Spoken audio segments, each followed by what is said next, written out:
Hello friends, welcome to Vinharas zone. Vinharas ಝೋನ್ನ special ಇವತ್ತು red paneer fried rice. ಇದಕ್ಕೆ ಬೇಕಾಗಿರುವಂಥ ಇಂಗ್ರೀಡಿಯೆಂಟ್ಸ್: ಪನ್ನೀರ್, ಕ್ಯಾರೆಟ್, ಕೆಂಪು ಅಕ್ಕಿ, ಹಸಿಮೆಣಸಿನ್ಕಾಯಿ, ಗರಂ ಮಸಾಲ, ಉಪ್ಪು, ಬೆಣ್ಣೆ, ಈರುಳ್ಳಿ, ಬೆಳ್ಳುಳ್ಳಿ ಹಾಗೂ ಕೊತ್ತಂಬರಿ ಸೊಪ್ಪು. ಇನ್ನೂ ನನ್ನ ಚಾನಲ್ನ ಯಾರು ಸಬ್ಸ್ಕ್ರೈಬ್ ಮಾಡಿಲ್ವೋ ಬೇಗ ಹೋಗಿ ಸಬ್ಸ್ಕ್ರೈಬ್ ಮಾಡಿ.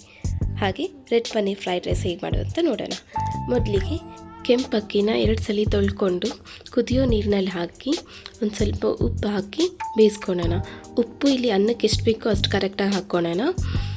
ಅನ್ನ ಹೇಗೆ ಬೆಂದಿದೆ ಅಂತ ಗೊತ್ತಾಗುತ್ತೆ ಅಂದರೆ, ಅನ್ನನ ಎತ್ತಿ ಇಸಕ್ದಾಗ ಅನ್ನ ಮೆತ್ತಗೆ ಹಾಕಬೇಕು. ಈ ಸ್ಟೇಜಲ್ಲಿ ಎಕ್ಸ್ಟ್ರಾ ನೀರೇನಿದೆಯೋ ಅದೆಲ್ಲ ಬಗ್ಗಿಸ್ಬಿಟ್ಟು ಅನ್ನನ ಸೈಡಿಗೆ ಇಟ್ಕೊಳ್ಳೋಣ. ಈಗ ಪನ್ನೀರನ್ನ ತೊಗೊಂಡು ಸಣ್ಣ ಸಣ್ಣದಾಗಿ ಕಟ್ ಮಾಡಿ ಇಟ್ಕೊಳ್ಳೋಣ. ಇದಕ್ಕೆ ಸ್ವಲ್ಪ ಅರಿಶಿನ ಪುಡಿ, ಉಪ್ಪು ಹಾಗೂ ಖಾರ ಪುಡಿ ಹಾಕಿ ಮಿಕ್ಸ್ ಮಾಡಿ ಮ್ಯಾರಿನೇಟ್ ಮಾಡ್ಕೊಂಡು ಇಟ್ಕೊಳ್ಳೋಣ. ಇದೊಂದು 10 ಮಿನಿಟ್ಸ್ ಮ್ಯಾರಿನೇಟ್ ಮಾಡಿ ಇಟ್ಕೊಂಡ್ರೂ ಸಾಕು. ಒಂದು ಕಡಾಯಿಗೆ 1-2 ಸ್ಪೂನ್ ಬೆಣ್ಣೆ ಹಾಕ್ಕೊಳ್ಳೋಣ.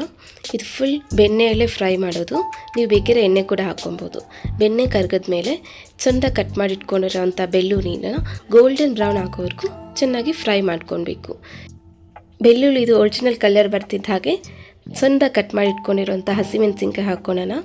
ಹಸಿಮೆಣಸಿನ್ಕಾಯಿ ಕೂಡ ಬೆಣ್ಣೆಯಲ್ಲಿ ಚೆನ್ನಾಗಿ ಫ್ರೈ ಆಗಬೇಕು. ಹಸಿಮೆಣಸಿನ್ಕಾಯಿ ಕಲರ್ ಚೇಂಜ್ ಆಗೋವರೆಗೂ ಫ್ರೈ ಮಾಡ್ಕೊಳ್ಳೋಣ. ಫ್ರೈ ಆದಮೇಲೆ ಸಣ್ಣದಾಗಿ ಉದ್ದಕ್ಕೆ ಹಚ್ಕೊಂಡಿರೋವಂಥ ಈರುಳ್ಳಿ ಹಾಕ್ಕೊಂಡು ಅದು ಕೂಡ ಕಲರ್ ಚೇಂಜ್ ಆಗೋವರೆಗೂ ಫ್ರೈ ಮಾಡ್ಕೊಳ್ಳೋಣ. ಫ್ರೈಡ್ ರೈಸ್ಗೆ ಈರುಳ್ಳಿ ಜಾಸ್ತಿ ಫ್ರೈ ಆಗಬಾರ್ದು. ಮತ್ತು ಪನ್ನೀರ್ ಹಾಗೂ ಸಣ್ಣದಾಗಿ ಕಟ್ ಮಾಡಿ ಇಟ್ಕೊಂಡಿರೋವಂಥ ಕ್ಯಾರೆಟ್ ಹಾಕಿ ಚೆನ್ನಾಗಿ ಫ್ರೈ ಮಾಡ್ಕೊಳ್ಳೋಣ. ಇದಕ್ಕೆ ಒಂದು ಚೂರು ಉಪ್ಪು ಹಾಕ್ಕೊಳ್ಳೋಣ. ಪನ್ನೀರ್ಗೆ ಮತ್ತು ಅಕ್ಕಿ ಅಂದರೆ ಅನ್ನಕ್ಕೆ ಕೂಡ ಉಪ್ಪು ಹಾಕ್ಕೊಂಡಿದೆ. ಇದಕ್ಕೆ ಸ್ಲೈಟಾಗಿ ಹಾಕ್ಕೊಳ್ಳೋಣ. ಉಪ್ಪು ಹಾಗೂ ಒಂಚೂರು ಗರಂ ಮಸಾಲ ಹಾಕಿ ಚೆನ್ನಾಗಿ ಫ್ರೈ ಮಾಡ್ಕೊಳ್ಳೋಣ. ಮಸಾಲೆ ಫ್ರೈ ಆದಮೇಲೆ ನಾವು ಬೇಯಿಸಿಟ್ಕೊಂಡಿರೋಂಥ ಅಕ್ಕಿ ಹಾಕಿ ಮಿಕ್ಸ್ ಮಾಡಿ ಲಾಸ್ಟಲ್ಲಿ ಸ್ವಲ್ಪ ಕೊತ್ತಂಬರಿ ಸೊಪ್ಪು ಹಾಕಿ ಮಿಕ್ಸ್ ಮಾಡಿದರೆ ಪನ್ನೀರ್ ಫ್ರೈಡ್ ರೈಸ್ ರೆಡಿ. ಇದಿಷ್ಟನ್ನು ಹೈ ಫ್ಲೇಮ್ನಲ್ಲೇ ಮಾಡಬೇಕು.